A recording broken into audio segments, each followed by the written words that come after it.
Alex watched the first rays of dawn creep into the mouth of the rocky overhang they had slept under. To the bugs, he was like a furnace. They nestled themselves close to him, but their carapaces didn't provide much insulation in return. He needed proper shelter and primitive man's best friend, fire. Under the fresh light, he examined the hand-sized piece of black flint he had found in the riverbank. He picked up his choice of a hammerstone, a river rock smoothed over by the raking current, and gave the flint an experimental strike. The bugs bolted awake at the clang. "Sorry," he grunted. The hammerstone chipped off a good flake, large enough by itself to cut into an arrowhead, but judging by all the noise he made, it wouldn't be safe to shape a cutting edge here. He got on his feet and stooped against the rocky ceiling.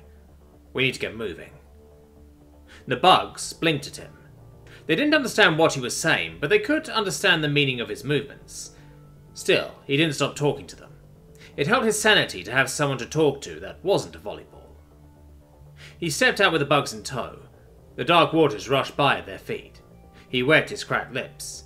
At this point, one day without water, let alone free, felt like his absolute limit. But no matter how enticing the river looked, he couldn't stoop down and take a drink. He didn't want whatever the alien equivalent was to bacteria or parasites from consuming unfiltered, untreated water. He sighed. It was another reminder he needed fire. They crossed the river just upstream, where rocks and ashen-grey driftwood made the rapids passable without getting their feet wet. They were back on the same side of the river as where they landed. His pod would provide ample shelter, but it must be clearly visible for miles sitting on the side of the grassy hill. Maybe one of the bugs' pods, down in the gorge, would serve better. In any case, if it was a quieter place, he could nap this flint into a sharp edge, and then get to work on harvesting anything useful from inside. Those hopes were dashed to pieces. Just like his pod when he found it again. It looked like a stampede had rampaged through the interior, ripping out the seat and everything else inside, tearing away all of the pod's electromechanical guts. Loose wires hung from the ceiling in vine-like clumps. Stray fasteners scattered across the floor were all that remained of the seat he had rode down on. This wasn't done by an animal. This was done by scavengers. Alex kicked the side of the pod and paced around for a while with his hands on his hips. He had thought a flint spearhead might be enough to ward off any bears he ran across, but if the bears were scrounging for scrap metal, for parts, for wires and electronics, like they had a use for them, well, there was a good chance he'd be outclassed in more than just numbers. The big blue bug watched him curiously, while the little red one was peering inside the capsule for itself. "What, you got any bright ideas?" he muttered. Then he chuckled, reminded by their twitching antenna. "Then again, I did defeat you all with nothing but a pipe." He turned over the flint in his hands. Then he ducked back inside the capsule, pushing the red one aside. He picked up a little L-shaped fastener that must have bolted the seat to the floor. The metal was thick and heavy in his palm, not like the missing or busted metal sheets that poked out from the rest of the inside. He gripped it and struck it down against the flat side, avoiding chipping off another piece. A little spark of hope, glowing hot orange, flew out from the flint. Excited, he turned to the bugs. He struck it a few more times before their eyes. The little one flinched at the next spark that flew. "Fire!" he cried, this time causing the bigger one to jump. "We just need to find something dry to catch it with." He searched the pod again, but anything that could make good fire-starting material had already been looted. So he set off a tray-like piece of metal about as long as his forearm, ripping it out with some force from under a nest of wiring. It would do as a flame-proof container to boil water in. Looking out at the forest again, he thought there might be something dry and flammable enough there. Stretching his memory, he thought he recalled some kind of fungus that could be dried and used as a fire starter. Maybe there was something growing like that on this purple planet. But he knew what roamed the forest, and he wasn't about to go back there without a proper weapon. They descended down the back of the hill to the rocky gorge where the bug's pods still stood. They had been similarly looted. Alex searched the little creek for any more promising stones. He found a piece of grey-brown shirt that flaked off with a few hits from his hammerstone, harder the work than the dark stone he had found down at the river. They climbed out of the gorge and headed into the bare hills that ringed the plain. They took the valleys and dells, avoiding pointing themselves out against the sky and making good use of the canopy cover from the scrubbier trees that grew here. They were stopped for odd chirps and coos, decidedly unlike the ones the bugs occasionally traded behind him, but they didn't hear anything like a bear growling. Eventually they found a secluded place that didn't have any tracks larger than his thumb. "We'll make camp here," he told the bugs. They didn't understand him until he set down his things and the jacket the bears had given him for the tribunal. The only thing he carried was the tray. He went searching for water, and for that fungus. He found both by a gurgling stream a little below their campsite. As he reached out for the yellow fungus, standing out against a black bark tree trunk, the big blue bug swatted his hand away and snatched some for itself. He watched his mandibles give the outer shell a hard crunch. Satisfied, it kept munching until the fungus in its claws was gone. Then it snatched up more off the tree. He grabbed the bug by the crest of its carapace and hefted it up to eye level. His little legs skittered uselessly in the air. He stretched out his other, upturned palm. I need that. Give me some. The big bug considered the morsel in its claws carefully, big eyes darting between its meal and his glare. Then, with noticeable reluctance, it tore off a clump and deposited it into Alex's hand. He set the bug back down and let it keep eating.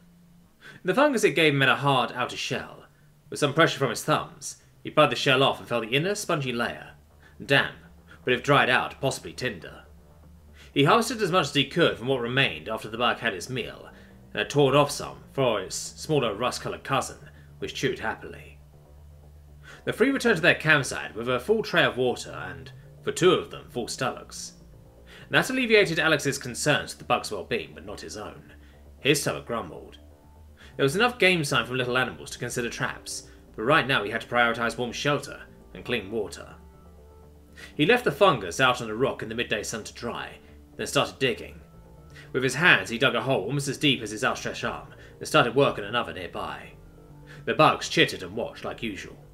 He almost didn't notice in time before the little red one had picked up his drying fungus to snack on. He threw a lump of loose soil at it. It dropped the fungus and scurried away. "Would you leave it alone?" he yelled. "I'll try making one fire to keep us warm, and you can't help yourself from eating up our tinder." He replaced the fungus on the rock, shaking his head. The little one hesitantly inched closer, clinging to its larger cousin, who had gone between it and him. "I'm sorry," he said. "It's been a rough day, and I just want to have something to show for it. Not that you could understand anyway." He went back to his excavation. He started to dig out a smaller pit, just beside the previous one. To his surprise, the little red one stepped into view. He leaned back. It looked at him and mimicked his hands, pawing away at the air with his claws. Alex blinked. "Okay, go ahead," he shrugged. It started digging furiously at the pit Alex had started. He didn't know it had that much energy in it, or quite how rapidly it could swing those claws. They carved away at the soil expertly, reaching as deep as his other pit in less than half the time. "Guess you're good for something," Alex admitted. He moved over to the larger pit, where he started digging a tunnel between the two. Soon his hand met the bug's claw, and he motioned for it to stop. He got up off his knees and dusted off his hands. "Let's gather firewood now." He went looking around the campsite, picking up a tiny stick as well as a pencil. He repeated the gesture for the bug to understand, collecting a few more in his hand. The bug's antenna twitched and it set off to work. The other, bigger one hardly budged. The little red one chittered at it. Alex sniffed the peppery air. Finally, it got off its bottom and helped out. They soon had a pretty pile near the fire pit, plus the larger logs Alex had found. He laid them at the bottom of the larger pit, stacking the smaller twigs as sticks on top. Then he picked up the fungus. It had baked pretty well in the sun. He tore it into the thinnest strips he could manage. He hoped it would be dry enough. He placed the strips on top of his flint. Then he began striking. The sparks flew, 3, 4, 5, 10, a dozen, 2 dozen times. His arm ached. His bottom lip stung from biting with his teeth. He struck it again for another fruitless result. The fungus would not catch. Until one little spark landed just right, and a curl of smoke rose from the blackening, curling corner of the strip of fungus. He quickly placed it into a nest of fibres and ground clutter he had assembled, and blew on it to give the little ember some air. Gently he coaxed it into a single lick of flame that grew into a little fire in the palms of his hands. He placed the burning nest into the centre of their gathered wood. Then he started blowing from the smaller pit, connected by its little hand-sized tunnel to the main one. His lungs burned just as hot as the fire, while he whirled them like a bellows. The fire caught, to his great relief. After a few more minutes of feeding it little bits and pieces and blowing harder, he sat back to watch the flames rise and feel the heat warm his face. To his delight, the pit worked exactly as it had for thousands of years back on Earth. Only a thin cloud of bluish smoke rose into the tree canopy above the fire, which would disperse it even more and conceal it from their pursuers. While it burned, he worked with the grey-bound Tshirt, smashing it against the platforms with his hammerstone and driving off flakes big and small, reducing the material into the rough shape of a biface. Then, with the little fastener, which gave him more control, he cut the edge into something that looked considerably more serrated and dangerous. A few accidental cuts and not a little bit of dried blood in his hand confirmed how sharp the edge had gotten. He notched off the base. By evening he had fastened it to a long straight stick, about as long as his arm, by splitting the end of the stick and wedging it inside, tying the pieces together with some more plant fibre. He gave his spear an experimental thrust. The bug slipped out of the way. He laughed. "Sorry, should have given you more warning. How about this?" He stood up and drew his arm back. Aiming for a nearby tree trunk rather than them, he threw the spear as hard as he could. Despite an awkward wobble in its trajectory, it landed true, his handcrafted spear point lodging deep in the target, the shaft sticking far out of the tree. Alex took a well-deserved sip from his tray of water, which he had learned from a few new blisters on his fingertips, not to handle so soon after pulling it out of the fire. He turned to the bugs. For once, those eyes weren't looking at him so funny anymore. If anything, they seemed impressed. Try as it might, even the bigger one couldn't suppress his awestruck gaze. He smiled. "Glad I'm not the only one impressed. Looks like my merit badges are finally paying off." He examined some of the debris he had left on the ground.